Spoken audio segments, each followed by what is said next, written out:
ನೀವು ಯಾವುದೇ ಒಂದು ಸರ್ಜರಿ ಮಾಡಿಕೊಂಡಾಗ how to improve the surgical outcome, ಇದಕ್ಕೆ ಹಲವಾರು ಕಾರಣಗಳಿರುತ್ತೆ. ಒಂದು smoking plays a major role in wound healing.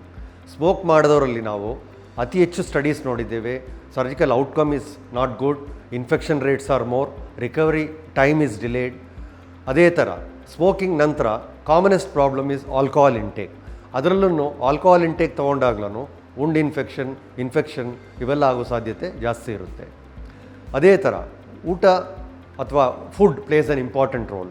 So to improve the surgical outcome, good nutritious food along with cessation of smoking and alcohol and good active lifestyle will lead to better outcome. ಈಗ ಕೆಲವರು ಸರ್ಜರಿಗೆ ಬಂದಾಗ smoking ಮಾಡೋ ಅಭ್ಯಾಸ ಇಟ್ಕೊಂಡಿರ್ತಾರೆ. ಅಂಥವರಲ್ಲಿ ನಮ್ಮ request ಏನಂದರೆ, ನೀವು ಯಾವುದೇ ಸರ್ಜರಿಗೆ ಬಂದಾಗ ಸ್ಮೋಕಿಂಗ್ ಮಾಡೋ ಅಭ್ಯಾಸ ಇದ್ದಲ್ಲಿ ಅಟ್ಲೀಸ್ಟ್ ಫ್ಯೂ ವೀಕ್ಸ್ ಸ್ಮೋಕಿಂಗ್ ಮತ್ತು ಆಲ್ಕೋಹಾಲ್ ಇಂಟೇಕ್ ಕಡಿಮೆ ಮಾಡಿ ಅಥವಾ ಬಿಟ್ಬಿಟ್ಟು ಬಂದರೆ ನಿಮ್ಮ surgical outcomes are far better. ಈಗ ಕೆಲವರು ಕ್ರಾನಿಕ್ ಸ್ಮೋಕರ್ಸ್ ಇರ್ತಾರೆ, ಅವ್ರಿಗೆ ನಾವು ಸರ್ಜರಿ ಸಜೆಸ್ಟ್ ಮಾಡಿರ್ತೀವಿ. ಅವರೂ ಅಟ್ಲೀಸ್ಟ್ ಫ್ಯೂ ವೀಕ್ಸ್ ಸ್ಮೋಕಿಂಗ್ನ ಬಿಟ್ಬಿಟ್ಟು ಹೆಲ್ತಿ ಲೈಫ್ ಸ್ಟೈಲಿಂದ ಬಂದರೆ surgical outcomes are far better.